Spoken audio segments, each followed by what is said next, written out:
How sweet it is. On this episode, we're going to be dissecting the metabolic impact that sugar actually has, some of the crazy history of sugar, and answer the all-important question of what would happen if you quit sugar.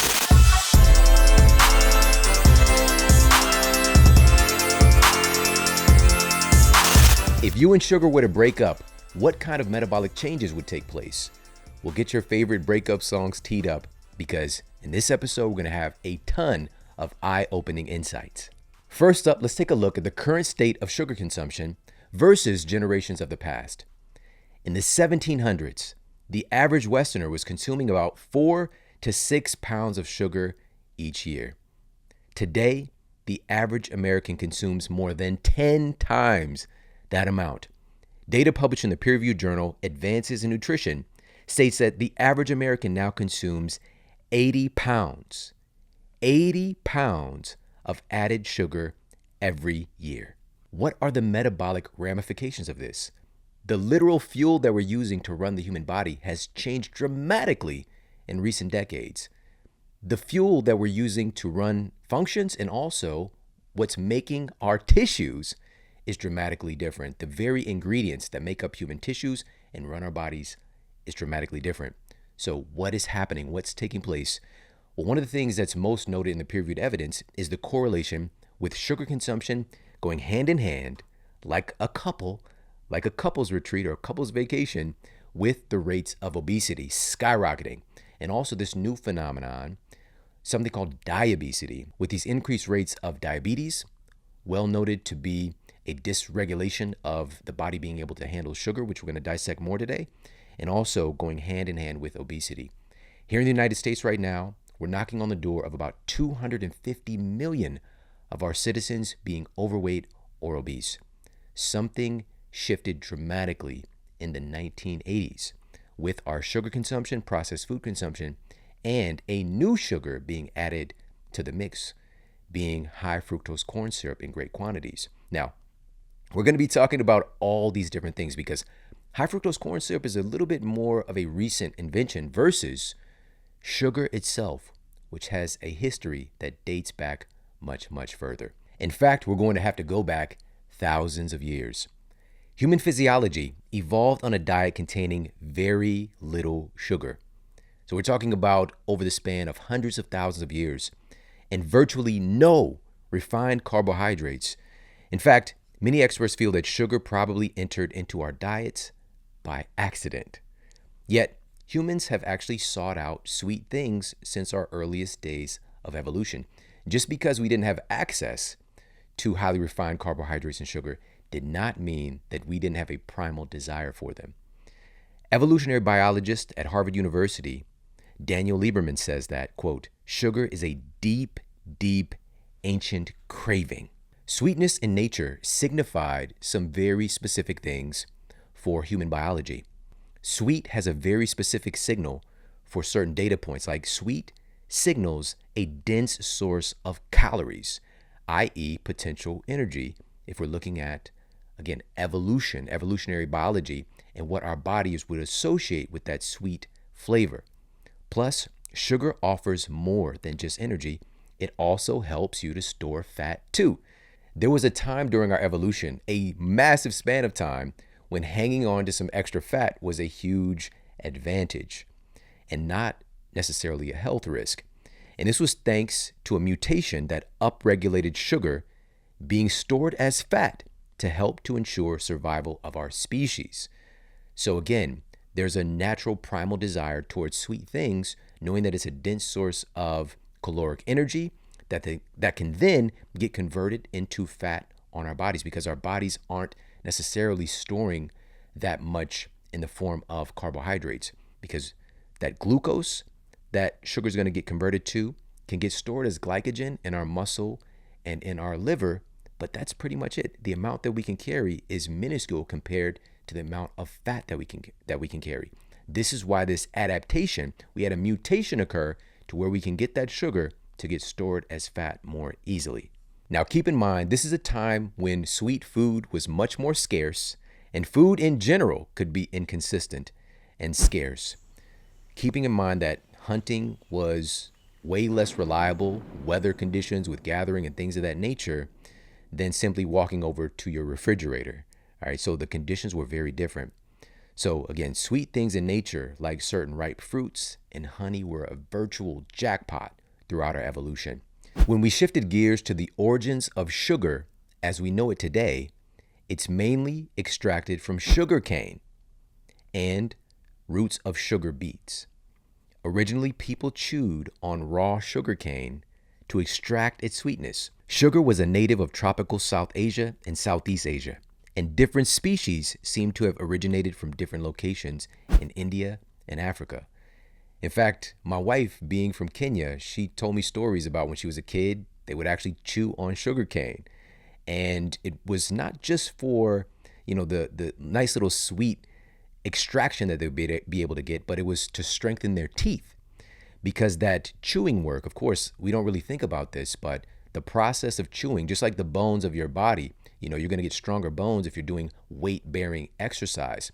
So that mechanical action strengthens the teeth as well. We tend to think that sugar that might be coming from the sugar cane is going to degrade the teeth, but it's actually quite the opposite. And it's a much smaller amount that's going to be extracted than a cookie or whatever the case might be, a concentrated form of sugar. And also that action of chewing on something, which has been largely pulled away from our diets today for our children, and wondering why our teeth are not coming in properly, and the vitality of our teeth being able to be robust and resilient, has degraded over time as well. And now we just have soft everything. Most of the stuff that we eat is soft, very chewable. You can almost swallow food. If we think about even things that have a little bit of crunch to them, like highly processed foods in the form of potato chips, for example. You get a couple crunches, then it dissolves into almost nothing. And it has this phenomenon called vanishing caloric density that takes place. That essentially, our mind, as we're crunching down on something, we're expecting some calories to come along with it, but it vanishes into almost nothingness. And so the body is continuing to seek out the calories that it's expecting, driving us to eat more and more and more and more. They use this label in marketing with these popular potato chips that you can't eat just one. That's not a joke. It is designed that way. So this goes back again to this root of sugar being sugarcane, but in its natural state, it's also going to contain a significant amount of vitamins and minerals.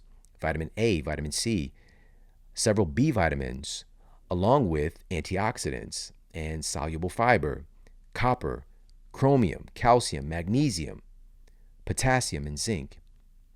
Now, that is the root of sugar as we know it today. But how did this transformation take place where we have what we refer to as refined table sugar? Well, the first chemically refined sugar appeared on the scene in India about 2,500 years ago. It was here that humans discovered the methods for turning sugarcane juice into granulated crystals that were easier to store and to transport. In the local Indian language, these crystals were called kahanda, which I don't know if it sounds like a certain word, but this is actually, if we're looking at etymology, the root of the word candy. This special sugar was found in Europe by the 1st century AD, but primarily as an imported medicine, not as a food. This is more of the paradigm of helping herbs and medicines to go down easier, sort of like that Mary Poppins song. Just a spoonful of sugar helps the medicine go down. Now, crusaders brought sugar home with them to Europe after their campaigns, where they encountered caravans carrying, quote, sweet salt. Sugar was then considered a luxury in Europe until somewhere around the 18th century, when it became more widely available. In fact, and this is really, really important, in 1319, a kilo of sugar, also called white gold, went for 2 shillings a pound in London. This is the equivalent of about $50 a pound in current dollars, keeping it a luxury item that few people below the richest class would have ever experienced in their lifetime, right? It's just like you see people now, they got the Bentley, they're rocking the Louis V. Back in the day, we were seeing people eating sugar like, man, I'm trying to get that new sugar. I'm trying to be on what they're on. But by the 19th century, sugar became extremely popular and even considered a necessity. This evolution in taste, because as this happened, our tastes evolved or devolved to constantly desire sugar. And that's not an accident. We're going to talk about why. And the demand for sugar was seen as an essential food product, unleashing major economic and social changes. Sugar was just one of the major drivers of colonization of tropical islands and nations where labor-intensive sugarcane plantations and sugar manufacturing could thrive. The demand for cheap labor to perform the hard work involved in its cultivation and processing increased the demand for the slave trade from Africa. Cognitively, for lots of folks, it's often tied to cotton plantations or tobacco plantations, but sugar production was a huge driver of slavery as well. And as the production increased and the quantities of sugar available dramatically increased, the price plummeted. And now it's become an everyday thing for lots of folks. Now, let's talk a little bit about how sugar is made. Just a brief synopsis of it. So we know that sugar cane is grown and then harvested. It's washed and then it's crushed down. And the sugarcane juice is then extracted from the fiber. Now, this cane juice is then put through a clarification process to, quote, remove impurities. Now, evaporation is then used to remove the water, and the remaining syrup then goes into a crystallization process where it's evaporated until it's saturated with sugar. Then small grains called seed are added. They serve as the nuclei for the formation of sugar crystals. Then we use a centrifuge. It's dried and then ran through multiple straining screens to create a uniform sugar grain and remove any remaining byproducts. Now, this glorious, sweet, uniform sugar has taken over everywhere.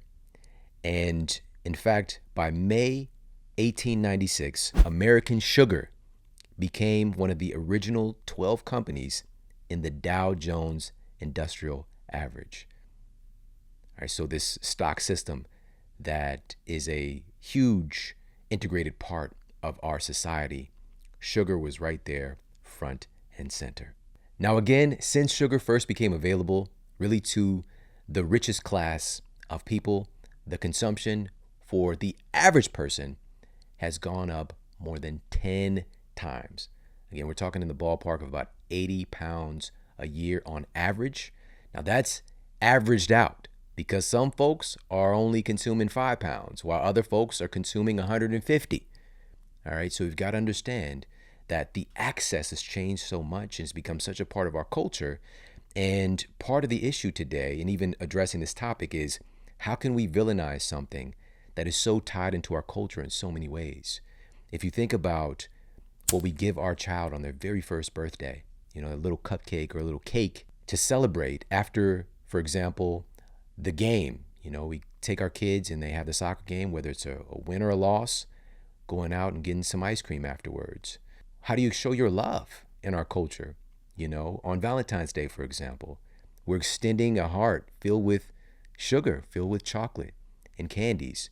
Really every holiday, if you think about it. Obviously, we've got a national holiday dedicated towards candy, which is Halloween, which, again, you think about where's the root? How did that even happen? It's supposed to be some kind of spirit-related thing, but it's like, give them candy, And the same thing holds true for all of our other holidays, from Christmas cookies to all of the desserts at Thanksgiving, even Easter. That's turned into another candy-related holiday. We got the Cadbury eggs. Have you ever had a Cadbury egg? The chocolate-covered egg, and inside is like this thick, chalky, gooey, ooey, whatever that is, right? If you've ever gotten through one of those, I commend you, and also I'm afraid of you. All right. So we've got that. We got the marshmallow peeps. That's another one. If you're into the peeps, I don't know. Again, like I'm gonna be cautious around you. All right. But they keep showing up, so somebody's eating them. All right. So all of these things in our lives revolve around sugar, revolve around our access. It's been turned into so many different outpicturings of what sugar can be that it's now become so integrated in our culture that we often don't even know that it's happened. So the question is, after all of this progress, apparent progress, are we better off as a society? Well, in some ways we are. From a few hundred years ago, absolutely. But in other ways, if you look at our health as a species and you look at our functionality as a species, well, then the answer to that one would be a big fat no. Now it's time to get into how does sugar actually impact our primary metabolic controllers. And I think that the conversation, which is often overlooked, should really start at that introduction point, the entry point for sugar to get into our bloodstream. And the majority of this is taking place within our gut. Data published in Advances in Nutrition uncovered that excess sugar creates a clear pro-inflammatory environment in our gut. There's even recent data from UT Southwestern Medical Center demonstrating that excess sugar's inflammatory activity can even intensify the risk for colitis, an especially difficult inflammatory bowel disease. So when we say that inflammation is being triggered by our excessive consumption of sugar, this is not a joke. And this inflammation is really undergirding so many of our other downstream metabolic depressions that take place. And this is starting to understand that when sugar's coming into our system in such rampant amounts, that interaction that's taking place in the gut, this is a primary point. This is the front line of interaction. And if this process in and of itself becomes dysregulated, then things can start to break down. It's kind of like a domino effect. Another study cited in Science Translational Medicine describes through animal models how sugar is likely making negative alterations to our gut bacteria. Now, this is another critical thing for us to understand. Today, microbiome is one of the biggest parts of our lexicon if we're talking about health. And for good reason. It's wonderful that this part of our health is being talked about. Our microbiome is truly, it's sort of like the soil from which our health is growing. It is really like this dynamic entity, when we're talking about the trillions of bacteria that we're carrying, that we evolved to have this symbiotic relationship where our gut bacteria would be making critical nutrients in us for us, like SCAFAs or short chain fatty acids that are needed to heal and protect the integrity of our gut, that are needed for healthy cardiovascular function. They're even impacting our brain. We now have some recent data indicating how short chain fatty acids are critical to the function of our nervous system. So this interaction, the systemic impact that our bacteria have cannot be overstated. It's so important and so powerful. But when dysbiosis takes place, when pathogenic bacteria, because we have a ratio, we have what we consider these friendly bacteria, and then we have opportunistic bacteria that take advantage of you, all right? Just like in life outside of our bodies, we've got friendly folks and we got some opportunists, all right? And it's not that the opportunists are all bad. We got to have that clear. They might just be trying, they might be missing something. There's a hole in their heart. They might have been through some stuff. It's not that they're necessarily even trying to hurt you, but they might not know how to act when they're allowed to run the show, but they have a purpose as well. Every person, every microbe has a purpose. So we just want things to be in balance. All right. So dysbiosis takes place when the opportunistic bacteria the ratios begin to overpower the protective, friendly flora. And I'm going to share with you a segment from my latest book, Eat Smarter. And this is addressing one of the most important things for a healthy metabolism, which is having a high diversity of microbes. A recent study published in the International Journal of Obesity revealed that a higher diversity of gut bacteria is directly correlated with less weight gain and improved energy metabolism, independent of calorie intake and other factors.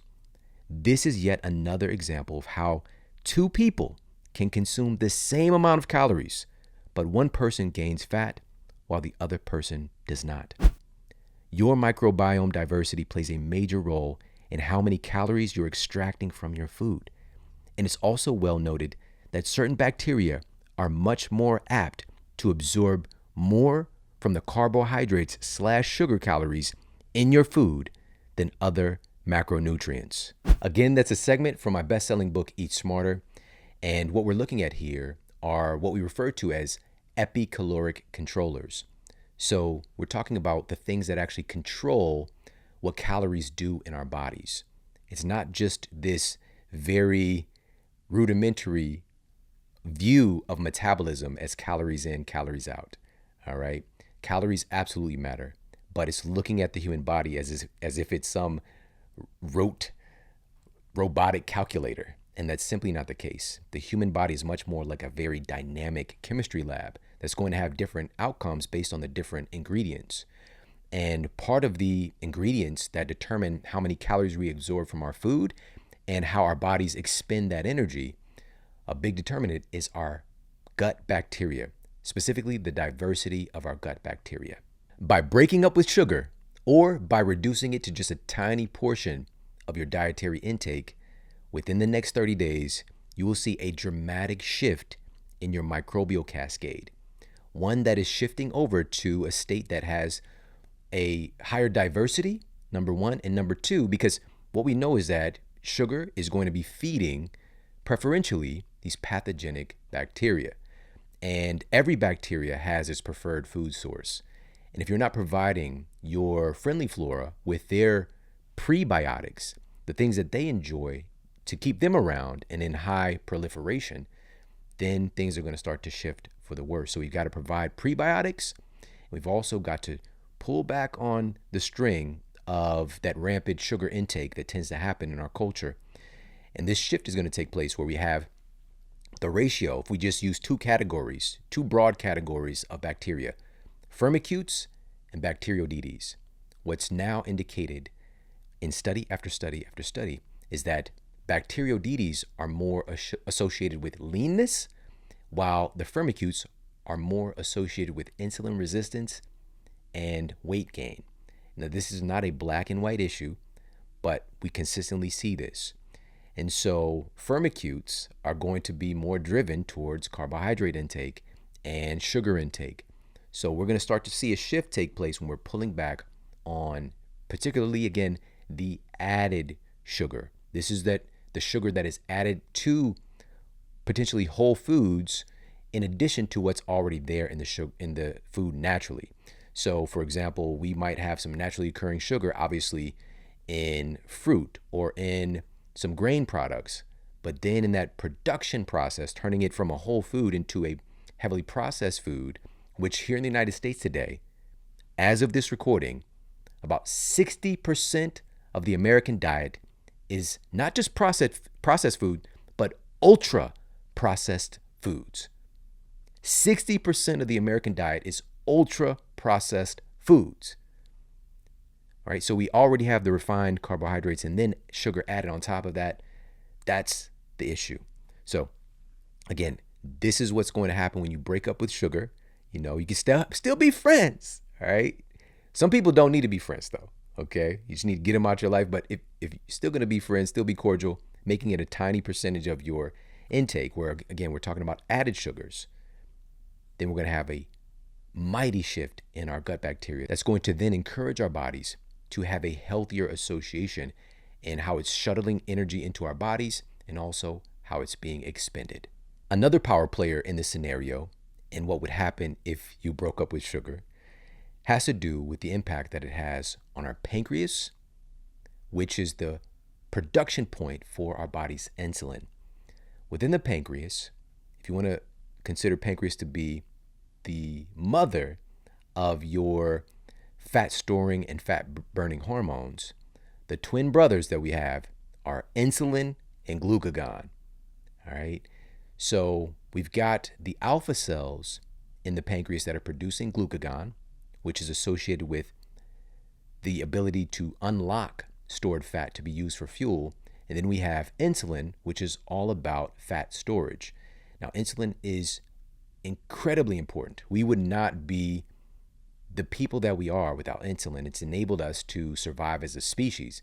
It's enabled us to store energy in our tissues. Now, the thing is, it's really, really good at it. Insulin is coming along and providing essentially a big skeleton key to unlock the doors of our fat cells so that energy can get shuttled in. And here's the key. Insulin is primarily acting upon the sugar that is coming into our bodies, the glucose response. Now, this again can be the naturally occurring sugars as it's getting broken down into glucose, or the added sugars. So when they show up on the scene, blood sugar spiking foods can push the body into eventually a state of insulin resistance. Now, how does this take place? Well, insulin is going to be responding to the glucose coming into the bloodstream. To essentially, one of its roles is to get that glucose out of the bloodstream, because it's very dangerous for glucose to be rampant in our bloodstream because it's very volatile. This can spur about damage to our vascular system. This can also spur about advanced glycation end products, or AGEs, which is this process of glycation is where we have this chemical reaction, this combustible reaction, where the sugar in our system is reacting and excessively exposing our proteins that our tissues are made out of, and lipids to excessive sugar. And this oxidation process can take place. This reactive oxygen species, these outspurts. And we see glycation being an issue with skin damage, accelerated aging of the skin, with, again, as I mentioned, vascular injuries. It's a big deal. And also even degradation to our brain tissue. So not very fun. So as we're bringing in glucose, it's going to incite insulin to clean up the blood, and no harm, no foul, all good. Well, not so much, because as this is happening in the quantities that the human body was never designed to handle, insulin is just continuously having to work overtime. And as this is taking place, the cells themselves that are then forced with the job of storing this excess energy, it starts to stop listening to insulin outside screaming at the door. Hey, I got some packages for you. Can I store some stuff with you? All right, constantly knocking on the door. And eventually you're just like, bro, I can't keep any more of your stuff here. All right. And so now it's becoming resistant to insulin, and it's not hearing the doorbell or hearing the yells and the screams from insulin. And this is the state of insulin resistance. But this doesn't mean that the pancreas is not making insulin in response to the sugar coming in. It's still doing that if we're talking about in relationship to type 2 diabetes. All right, this is not an issue where the beta cells of the pancreas are no longer making insulin, because again, alpha cells are making glucagon, the beta cells are making insulin. It's still being made, but the insulin sensitivity has gone down dramatically. Here's the biggest issue when it comes to our body composition. Insulin literally blocks the activity of your fat burning hormones. Insulin is about growth. It's about storage. And if it's active, your body's not even considering. This is largely a binary system here. If insulin is flowing in your system, this whole process of breakdown of stored energy is just not happening, especially to any notable levels. So part of the process of weight loss and of fat loss, of healthy, sustainable fat loss, is helping a metabolic shift where insulin can go and have a timeout. Just sit down, do something constructive, and allow the other brother, glucagon, to do a little bit. All right, let glucagon get some shine.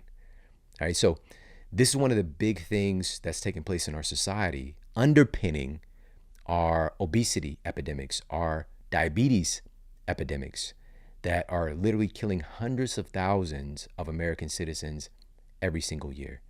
And this just simply does not have to happen. Now, moving on, if we think about, again, stepping back and breaking up with sugar, or, staying friends, dramatically reducing our sugar intake, this is going to heal that relationship.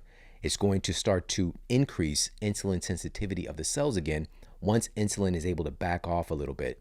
There was a time when it was believed that type 2 diabetes was irreversible. And now we know that it is very much reversible. The signaling, that association, the insulin sensitivity can be dramatically improved once we take our foot off the gas and allow the body to heal. And that association, that connection, that communication to heal as well. All right. Now, moving on, it's not just that insulin is just magically making fat. It doesn't work like that. A lot of the burden is being handled by the liver. The liver is a huge player in this association, this onslaught of sugar that takes place. I'm going to read to you another segment from Eat Smarter. This is from a subsection called carbohydrate bombardment, when I'm talking about this amazing organ we have, liver, the liver, largely responsible for us being able to live. So this subsection was called carbohydrate bombardment. Starches and sugar have the fastest ability to drive up blood glucose, liver glycogen, and liver fat storage compared to their protein and fat macronutrient counterparts. Bringing in too many carbs too often can elicit a wildfire of fat accumulation. In fact, one of the most effective treatments for reversing non-alcoholic fatty liver disease is reducing the intake of carbohydrates.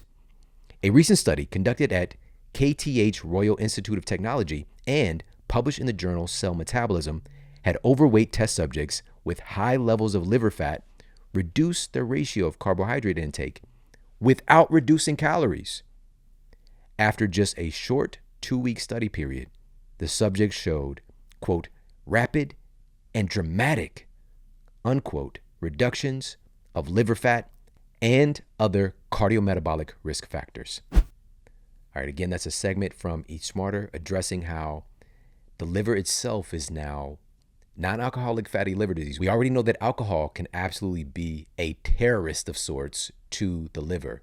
And liver disease is now creeping its way into the top 10 causes of death in the United States. It's currently at 11. But non-alcoholic fatty liver disease is a big reason why, and the underlying cirrhosis that can take place, and the list goes on and on. It's a huge, huge issue.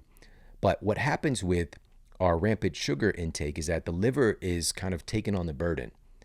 When the pancreas is just cranking out and doing this work, and our fat cells are struggling, the liver's like, I got it. I'm the one that helps us live. I got this.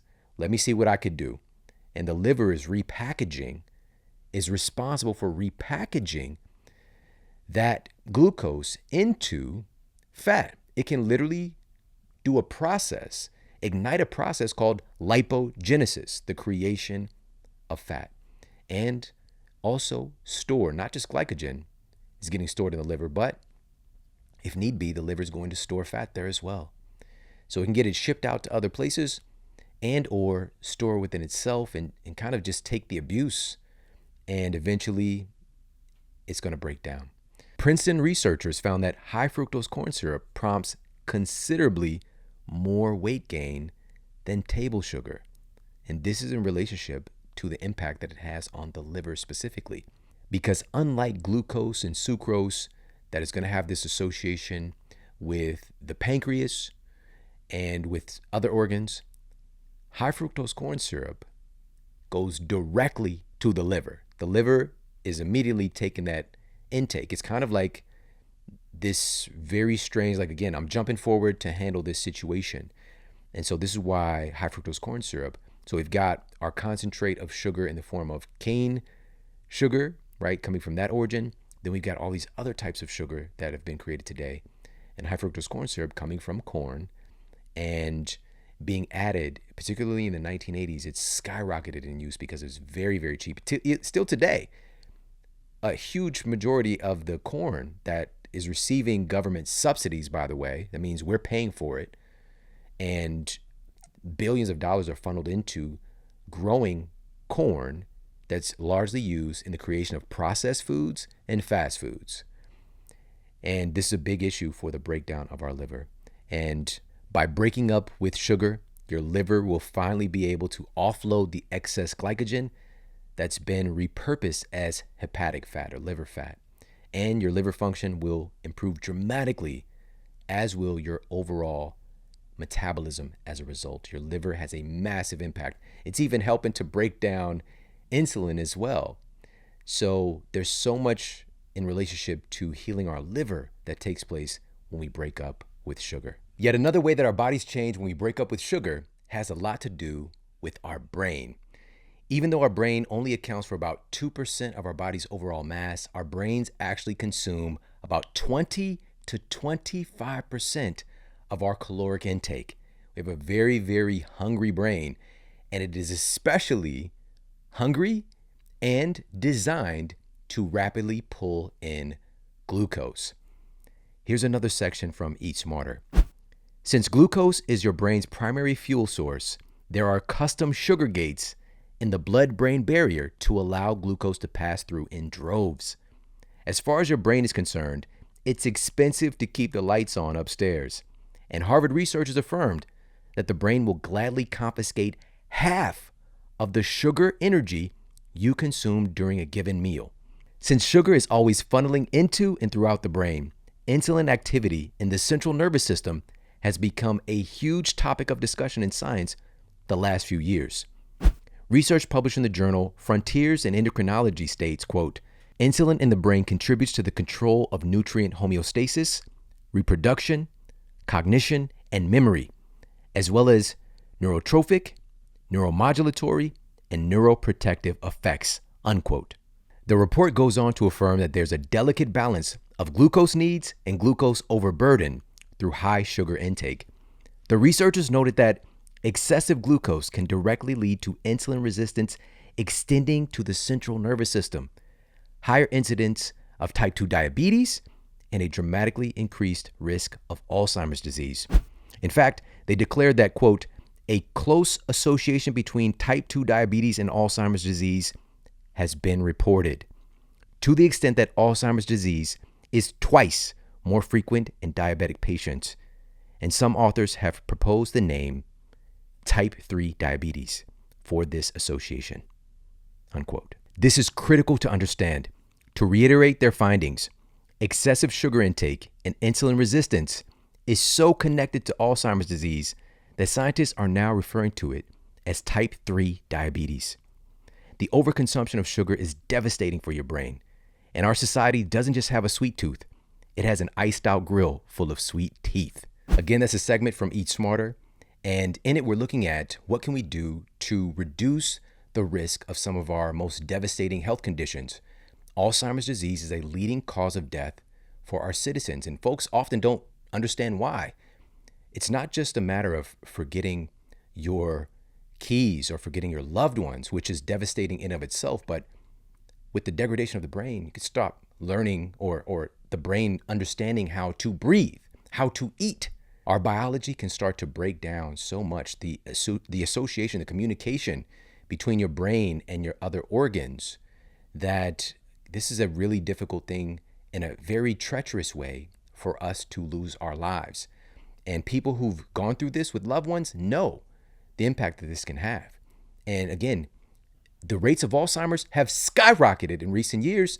And it's as if we just don't, oftentimes in current medicine or conventional medicine, just throwing up their hands. We don't understand what's happening. Things don't just happen. A big part of this reason is our rampant intake of highly refined sugar and processed foods. Now, here's the good news. Our brains have the ability, even with this damage that sugar can do, to operate, to shift over to using an alternative fuel source. Researchers at Yale University published data purporting that MCTs, medium-chain triglycerides, can readily cross the blood-brain barrier and be utilized by brain cells. A remarkable study published in the Annals of the New York Academy of Sciences sought to find out if MCTs could have an impact on improving the condition of patients with Alzheimer's disease. The scientists in the study discovered that Since MCTs are quickly metabolized by the liver, prompting the production of ketones, those ketones are then able to easily cross the blood-brain barrier and provide an alternative fuel source to the glucose-impaired brain cells of Alzheimer's patients. The scientists found that the consumption of MCTs directly led to improved cognitive function in mild to moderate forms of Alzheimer's disease and cognitive impairment. There is hope. It's understanding how our biology works, the basics, all right? All of that sugar just cascading the brain cells. We have, upwards of like 100 billion neurons that we're talking about, just getting bathed in all of this sugar creates an insulin resistance in the brain. This alternative fuel source, ketones and MCTs themselves can directly nourish our brain cells and help to run processes. So this is yet another reason why MCTs are such a remarkable thing. We can get MCTs from whole food sources. And one of the strange ones, now it might sound strange, but there are several different ones that are more strange, is goat's milk is actually a pretty dense source of MCTs. On the vegetarian side, coconut and palm are going to be some decent sources, but the concentration amount, the fraction of MCTs is going to be smaller.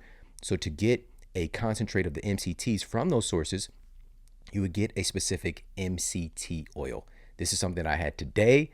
I utilize essentially every day of my life. I'm having an MCT oil only from Onnit. This is the place that I get my MCTs because they're doing things right. Sustainable, processed correctly, utilizing the best sources, not just random companies getting this stuff who often, unfortunately, they're not abiding by high standards of quality. Go to onnit.com/model. That's ONNIT.com/model. You're going to get 10% off their original MCT oil. And also they have emulsified MCT oils that are more like a coffee creamer. They're great to add to teas, smoothies, coffee, things of that nature. I love the almond milk latte flavor is my favorite. So, this can be a process where it's not just shifting over and breaking up with sugar abruptly, but, you can have a new boo thing. You can have a new relationship sparked that has joy, that has connection and healing properties, right? So outside of the goat's milk domain, people are doing camel milk now. They're doing they're milking everything out here. Of course, they're milking almonds, which I didn't know that almonds necessarily had the teats, but they do. I have a nut milk bag, and that is probably the worst product name ever, where we were making almond milk as well. But that MCT concentration from coconut source, that specific fraction, the MCTs are just remarkable. Again, go to onnit.com/model for 10% off. And now let's talk about one of the most impactful aspects of this episode and the connection between sugar and our brains. Yet another way that sugar impacts our brain and our cognitive function is the connection that it has to changing our behavior, literally driving us to seek out certain things, to seek out, namely, more sugar. Sugar has this well-noted ability to change our physical state to the degree that back hundreds of years ago, when it was hard to get your hands on some sugar unless you had some paper, unless you had a lot of bank, folks were really using this to access a sugar high. It was considered in the class of a recreational drug. It would get you this energy, but also it would get you into this state of depression afterwards. And so you get yourself another hit. What's going on here behind the scenes? Well, we know that it's changing our mental and emotional state. This is one of the gifts that sugar does, but it can, in many ways, do it in a much more subtle way, depending on how much you're taking in. In the brain, sugar can stimulate the pathway that's often related to the feel-good neurotransmitter serotonin. But there's also a stronger connotation with sugar and dopamine. Now, dopamine was thought to be this pleasure-related aspect of our biochemistry, right? So it's all about pleasure, but now we know that it's much more about drive. It's much more about attraction. Dopamine drives you to seek. It's a seeking motivator. And this is where sugar is really pushing down the button, is the seeking. Sugar can induce feelings of euphoria or even a quote, and what do we call it? We call it a quote, sugar high. Sugar becomes glucose in your bloodstream really, really quickly. It's one of the fastest converting things into glucose. So it can make you seem or make you feel the body to now extract a lot of apparent energy. And even, and we mostly attributed this to kids, gets you, quote, hyper. But refined sugar will also create this kind of roller coaster effect with your moods. You'll be feeling awesome and then crash hard into lethargy and even depression. And you can even get, because of this roller coaster, it can create this pathway towards addiction and horrible withdrawals as well. This is noted by researchers at Princeton University, reporting that repeated sugar consumption will cause a demonstration of all three criteria of addiction: increased intake, withdrawal, and cravings that lead to relapse. An additional study in this same domain was conducted by scientists at the University of Bordeaux and published in the peer-reviewed journal PLOS One, the Public Library of Science 1. In this study, the researchers set out to find how an artificial sweetener, saccharin, stacks up in addictive behavior against a strong narcotic, namely cocaine. They gave rats with no prior experience with refined sugar or artificial sweeteners the ability to choose 8 times a day between two mutually exclusive levers, one that gave them a dose of cocaine and one that gave them a dose of saccharin-sweetened water.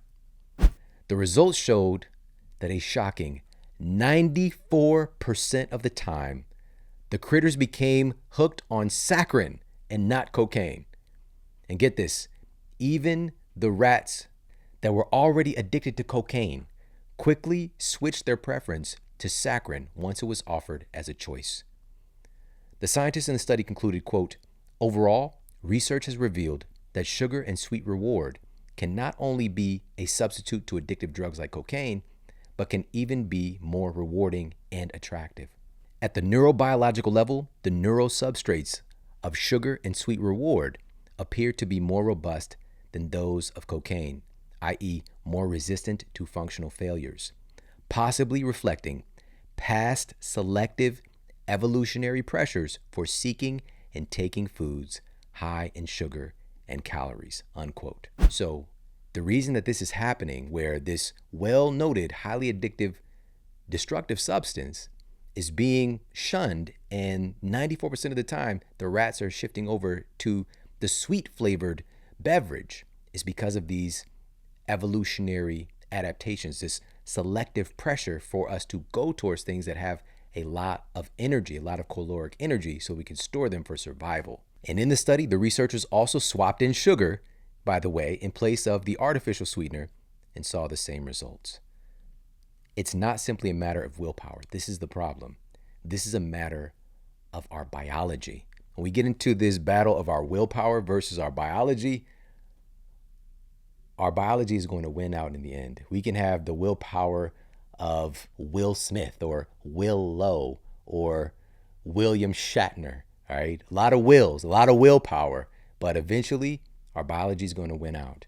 And this is the position that we're putting a lot of folks in, where we're telling them you shouldn't eat sugar. When sugar's already, the relationship is so deep. It's a love affair, but it's a toxic relationship. Let's be honest. Sugar's being a bit abusive, and the friends are pointing it out, but they can't see it. All right. So we got to step back and stop pointing the finger at, folks and ignoring the fact that their biology has become manipulated by food manufacturers who are intentionally putting these things into our food supply. And for most folks, myself included, I grew up in an environment where that's all I knew. I didn't know any better. We're existing in a state in the United States that's considered poverty, which even in the United States, poverty is very different from other places in the world. So I always like to have that caveat. But, we're on government assistance. We're getting food from food pantries and donations. This is the environment that I grew up in, and everything around us was processed foods that was largely just loaded with added sugar. Now, again, it's not that I wanted this to take place. I didn't know any better. So I'm addicted out of the gate. Immediately, as soon as I set foot on planet Earth, sugar is already in my bloodstream. Because my mom, even as I'm in the womb, you better believe she's knocking down some Pepsis, you know? Like, so this addiction is already just taking place and you're in the environment. It can be very difficult to help to turn this off. And this is why breaking up with sugar can be so complicated. And health experts are out here, doing these different challenges and telling people to quit sugar. We've got to give people the honest truth. This is not necessarily always an easy thing. And we've got to talk about, get educated on the underlying mechanisms, because awareness really trumps everything. Awareness starts to unlock those doors, so you start to know what's going on. You start to know what you're actually in for, first of all, potentially, and you start to understand and being able to see the things as they come along. It's much easier when you have a map that has some of the things outlined for you, rather than the thing just showing up like, oh yeah, I'm going to do this sugar detox. And then 3 days in, you're like, over there, you got the sugar jitters, you're looking for some old Halloween candy that your kids might have on top of the refrigerator in their, the little bucket or whatever. First of all, if you got some Halloween candy left, throw it away. All right. Come on. Like, I know it doesn't have an expiration date, but just come on. Like, at some point, you got to throw the Halloween candy out. Now, with that said, one of the first steps in this process of breaking up with sugar, the first on-ramp that I often give folks, and we talk about the data behind it, is to address the liquid sugar consumption. The sugar that we eat, I don't think folks realize just how quickly that sugar ends up driving so fast and furiously into our cells. It's just like Vin Dieseling into our cells so quickly, but nothing happens as fast as sugar that's coming along in that liquid form. A study that was published in the Journal of Nutritional Biochemistry asserted that our fastest method of delivering sugar to our cells is through the consumption of liquid sugar. Again, this is well established, and it's a logical thing. The researchers asserted that the consumption of highly concentrated liquid fructose leads to the development of hypothalamic leptin resistance and the development of excess visceral fat. None of these are good. First, visceral fat, this is more a cognitive visceral association because it's something we can see physically. The visceral fat, aka omentum fat, aka belly fat, this is that deep abdominal fat. We're seeing firsthand, these researchers are indicating that the consumption of concentrated liquid fructose is directly causing this issue. Like, it's one of the primary drivers of the belly fat or visceral fat epidemic that we're experiencing as a society. But for our intents and purposes right here of breaking up with sugar, is the hypothalamic leptin resistance. What the heck does that mean? The hypothalamus is well established to be the master gland in the human body, a master regulator of your entire endocrine system, aka your hormone system. And it's really a tie-in. It's far more than just an endocrine gland. It's a tie-in for your endocrine system and your nervous system. So all the data from your nervous system, your brain, and all of the offshoots of your entire nervous system throughout your body, that data integrating with your hormone system, your system of hormones that are getting produced from your thyroid, from your adrenal glands, that integration point is taking place largely in the hypothalamus. So again, it's a master regulator of your entire endocrine system. It's really a primary point of emphasis if we're talking about your metabolic rate, because your hypothalamus is sort of like the thermostat that your body is set at for its rate of calorie burn and calorie absorption, in constant communication with your gut to even indicate if your downstream supplies, if there's information coming up that your supplies are low, your hypothalamus can send data to your gastrointestinal tract, to your gut, to actually increase the absorption of calories from your food, or it can tell it turn it down some. It's so remarkable when we start to understand this. But hypothalamic leptin resistance. So leptin is a primary satiety hormone. When leptin is being produced, it's telling your body that, I'm satisfied. I'm not hungry. In this battle, this potential breakup battle, all right, some sugar baby daddy drama, baby mama drama, sugar baby. I'm thinking about the candy, all right? Sugar daddies, all right? It's the little chewy little candies anyways. But that sugar baby daddy drama, because there's also sugar daddies, all right? They had the sugar babies, there was the little bite size, and the sugar daddies with like on the stick, all right? So when this is taking place, that struggle and breaking up has a lot to do with the satiety hormone, where the cravings start, where the inability to not be drawn towards it has to do with these satiety hormones significantly. And when the brain, this is a primary site for leptin's communication to tell your brain and physiology, because your hypothalamus is informing everybody that I'm good, I'm peaceful, I'm satisfied. And if there's leptin resistance for your hypothalamus, that your body's producing leptin, but it's not, the message isn't getting received, guess what's going to happen? It's going to be a tremendous struggle to be able to manage one's satiety and manage one's cravings. What's driving this breakdown? Liquid sugar, liquid fructose, primarily, as is indicated in the data. And it just makes sense because it's hitting your system so fast. So here's what we do. Number one, we look at an example. Number two, we take the on-ramp of addressing this. Let's take an example of a 20-ounce bottle of Coca-Cola supplying 65 grams of sugar. That's 16 teaspoons. That's a normal Coca-Cola bottle in our society. 16 teaspoons. Let's take your little teaspoon scoop. Let's go. Scoop it. 1, 2, 3, 4, 5, 6, 7, 8, 9. 10. All right, throwing a little foreign language there.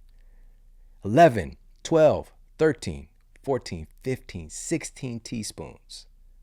That's a buttload of sugar, all right? And it's become a common part of our culture.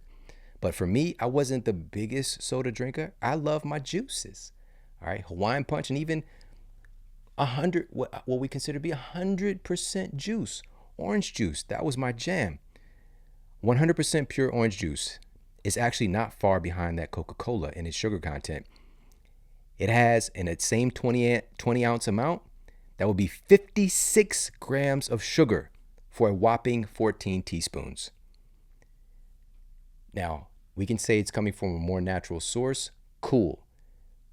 We're talking about sugar here, because that amount of sugar coming in is going to hyperstimulate insulin. It's going to damage leptin and literally derange the communication between your brain and your body. It's just not appropriate. All right, for most folks, sure, if you have an orange juice every now and then, sure, okay. But I was drinking orange juice on the daily if we had it. And I have no idea what it's doing to my biology. So these are the stats. So we're looking at what the problem is. On-ramp step for how do we break up with sugar? Step number one, let's ease back on the liquid sugar. Step one, you don't have to stop with cookies, ice cream, all that other stuff, okay? Just let's put the sodas to the side. It's just not worth it, all right? And we can have this conversation about, well, then what about artificially sweetened sodas? That behavior, and I talked about this in Eat Smarter as well, we have some peer-reviewed evidence linking artificial sweeteners to increased rates of dementia, for example. This isn't without a cost. And for some folks, they've used artificial sweeteners to great reward, and that's all good. But we cannot be ignorant of what the scientific evidence states, because our biology is wired a certain way. And we literally were creating a chemical structure that has never been invented before or used before in human history throughout our evolution, and trying to trick the body into believing that this sweet thing, that there's going to be calories coming along with it, but it's just like, nope, there's no calories actually, or there's far less calories than what this sweetness is indicating. Your body, we're acting like our body is stupid. We're acting like our brains are stupid. We can just trick that silly brain of ours.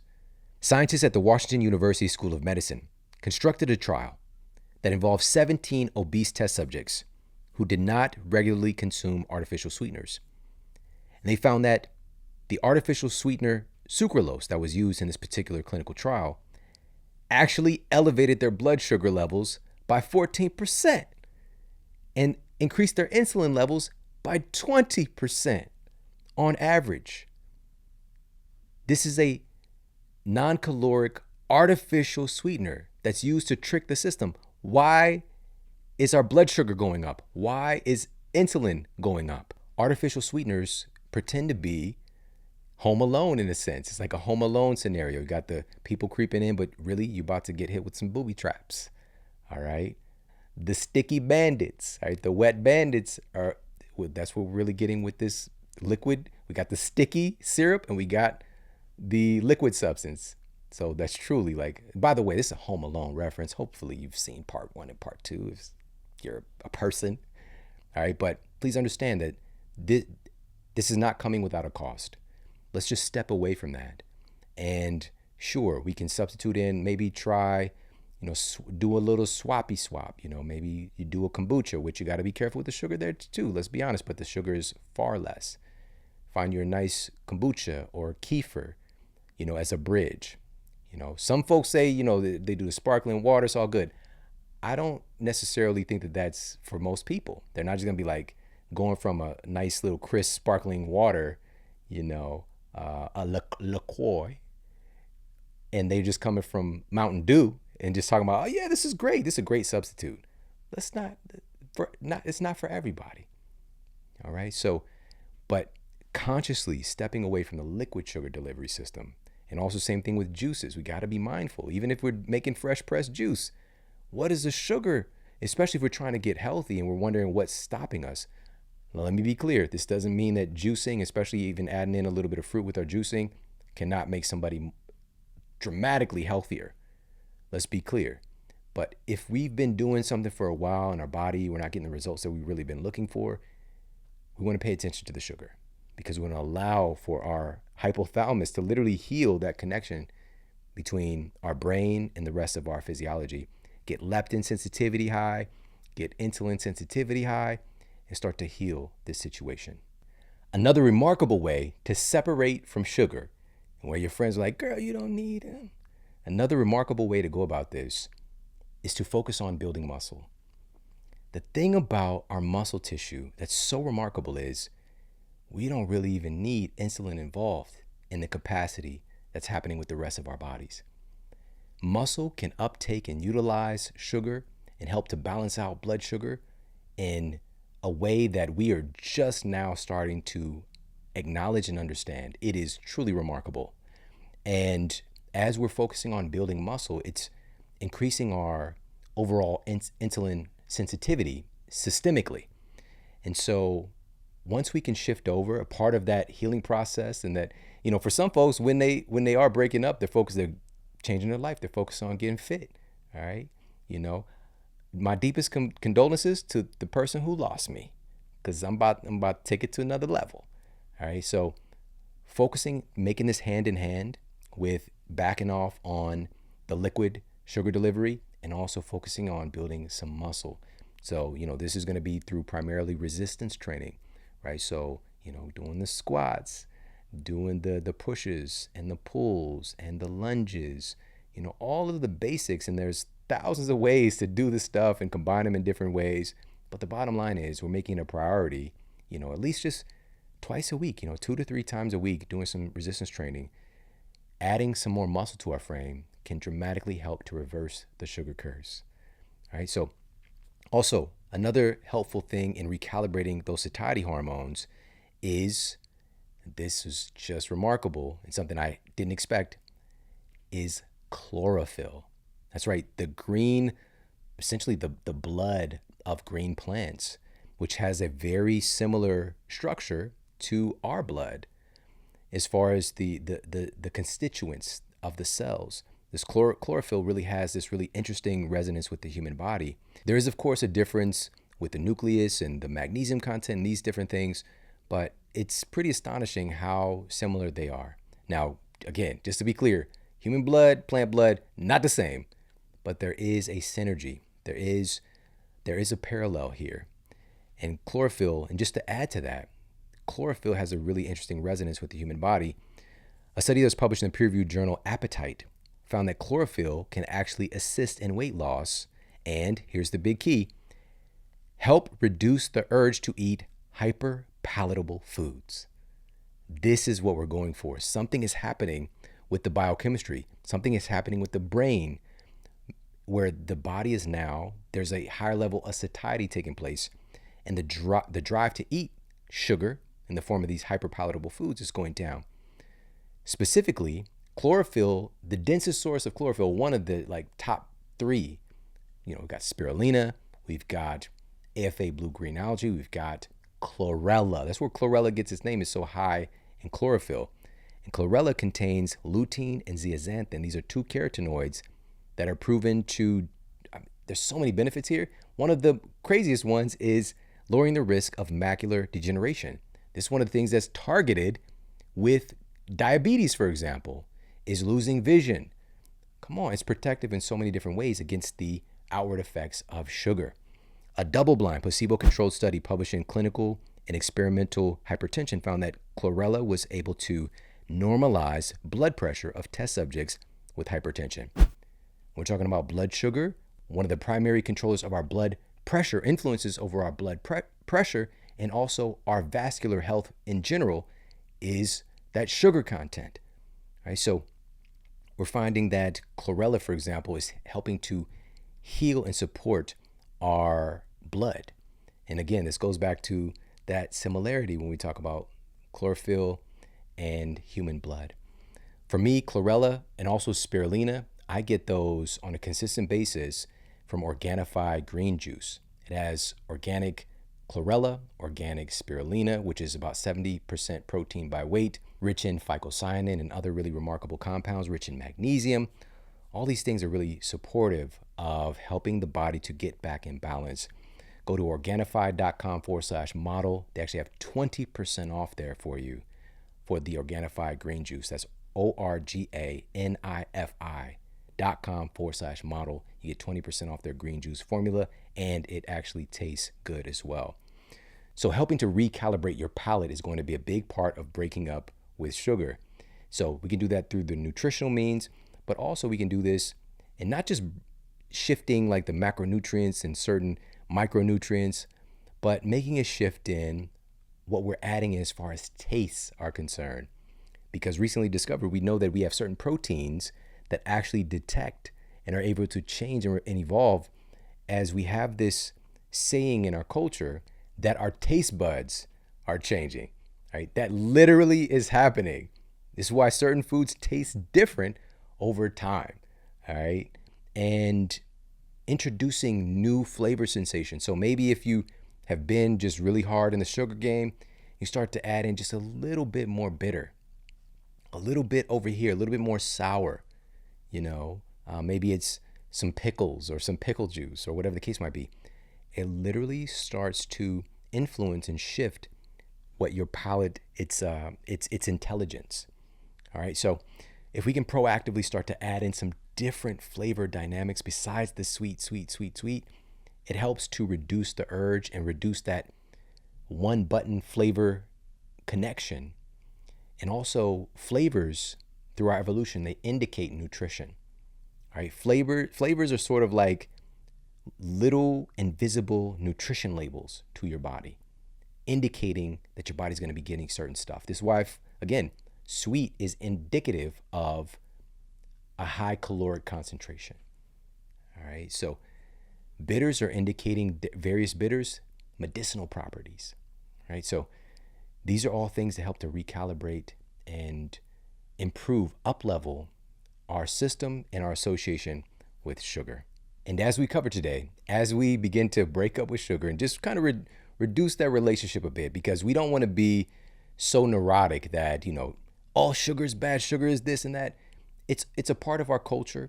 It's an invention. It's a human creation. Some of this stuff can be an abomination, but this doesn't mean that we can't interact with these things and still be healthy. All right. We just want to be aware of we've went way too far to the other side, and it's having a notable impact and really devastating the health of our families. And that's not a joke. It's not okay. But to just villainize this thing, it creates more apprehension for folks to be able to move away from it. For sometimes, again, you start to point out the abuser, it can make the person even more connected and attracted to them, pull away from you. All right. So we want to enter this conversation intelligently and understand that this doesn't mean that sugar is just all bad. You can never have sugar again. For some folks, they need to break up with sugar. They can still be friends, but for other folks, maybe they're experiencing a challenge with their health right now. They need to literally break up and then move to another part of town and not associate with them until they're healed.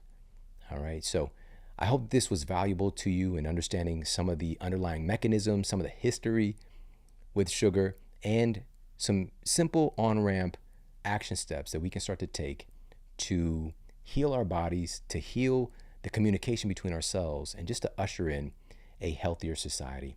Hey, if you like this video, make sure to check out this video right here to up-level your health today. The importance and value of having a consistent morning routine or ritual for maximizing the results of your day. This actually starts the night before in constructing a smart evening routine to help to set you up for great sleep,